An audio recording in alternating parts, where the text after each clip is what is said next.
Yo, what is going on, everyone? It is your boy Coozco, and I am bringing you another Destiny 2 build video here today. And the build video of choice this time is a Verity's Brow build again. However, we are using it for infinite shackle grenades. Now, of course, if you don't know what Verity's Brow does, we'll go over it right now. The fourth magic, which is its armor perk, weapon final blows with a damage type matching your subclass energy, grants death throws. Now, if you don't know what Verity's Brow does, the perk, the fourth magic, weapon final blows with a damage type matching your subclass energy grants you death throws, which provides a grenade damage bonus and grants you grenade energy. While you have death throws and throw a grenade, nearby allies gain greatly increased regeneration for a short time. As you can see, it is split into two different buffs. One is for yourself and one is for your teammates. Also, death throws, the buff that is active on yourself, can go to ×5, giving you 50% additional base grenade recharge rate and 20% increased grenade damage per stack, giving you an increase of 100% grenade damage at ×5 and 250% grenade recharge rate at 5 stacks. But this doesn't compare to Feel the Flame, which is the buff that you give your teammates.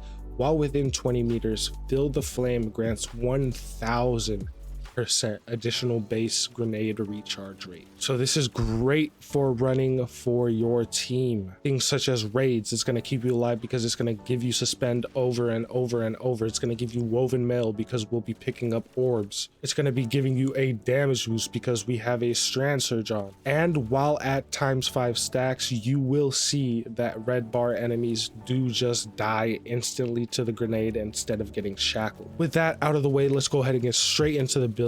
First of all, let's run Healing Rift just to make sure that we are healing if we don't have our woven mail and if we are just in a tight spot. And then of course, just put shackle grenade on. This is going to suspend targets. I have done some testing on threadling grenade and it just doesn't do as much damage as I thought it would, even with the aspects on. So I'm going to go ahead and leave that out of the video because I really think shackle grenade is just a better choice. As for our aspects, the only two aspects you can get, Weaver's Call and Mindspun Invocation. Casting your Rift creates threadlings with Weaver's Call, and with Mindspun Invocation we can consume our shackle grenade, getting us Weaver's Trance, and whenever we kill an enemy, it suspends enemies with the detonation from the enemy we killed. And of course, on the fragment side of things, we have Thread of Warding, Thread of Generation, Thread of Isolation, and Thread of Continuity. Thread of Warding is going to give us woven mail whenever we pick up orbs of power. Thread of Generation is going to help us keep our grenade up. Dealing damage generates grenade energy. It does have a -10 to discipline, but it should be fine. As for a Thread of Isolation, landing rapid precision hits emits a severing burst from the target. This is just going to increase our overall DPS, so make sure you have this on. And last but not least,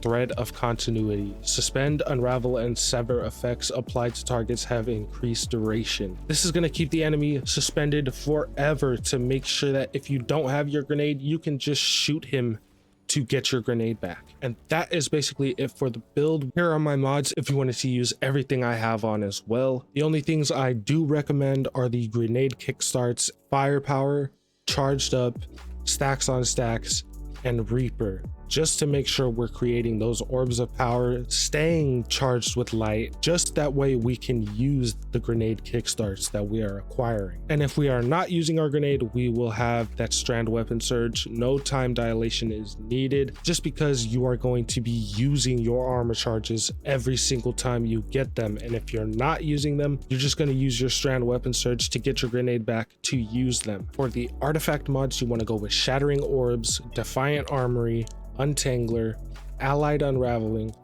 Counterweave, and Threaded Blast. Also, you got to make sure that you put on the authorized grenade mod and also the authorized strand mod to cheapen the cost of kickstart and your strand siphons as well as your reserves. And that is basically it. Make sure you guys copy and paste this build. You're gonna have a great time with it. And the first thing I did was I took this thing into a master lost sector because everyone on my TikTok recently has been getting at me for not posting master level content.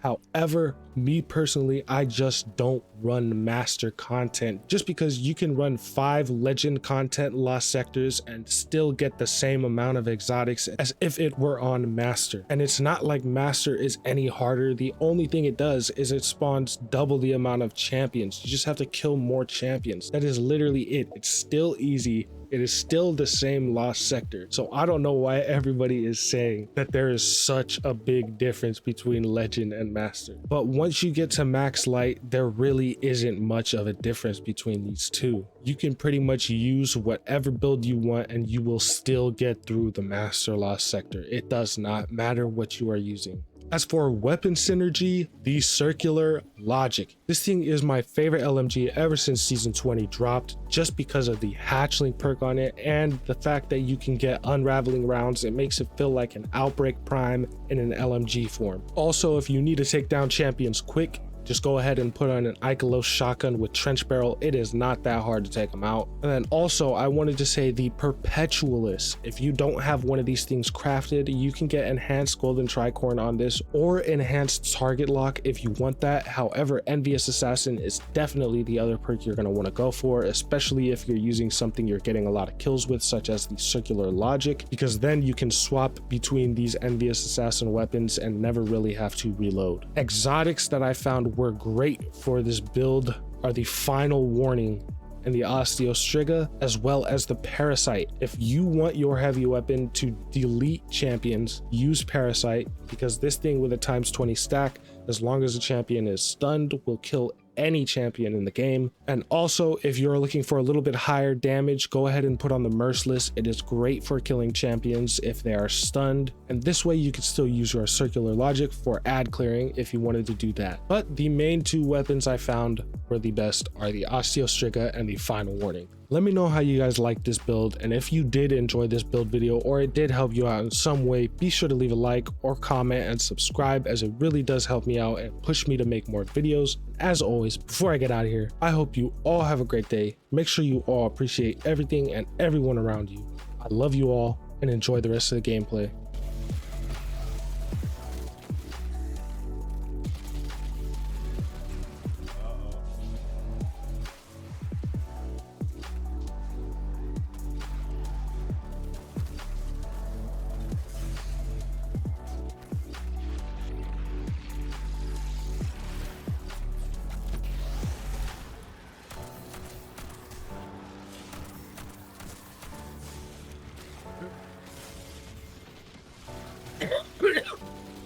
Yeah, you're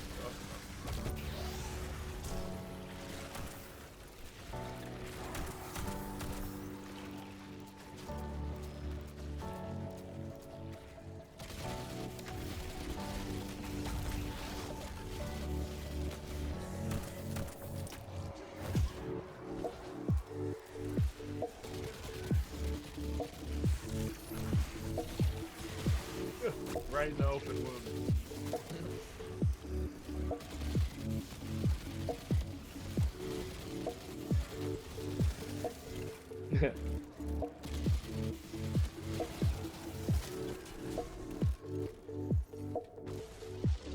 Player hate.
Right.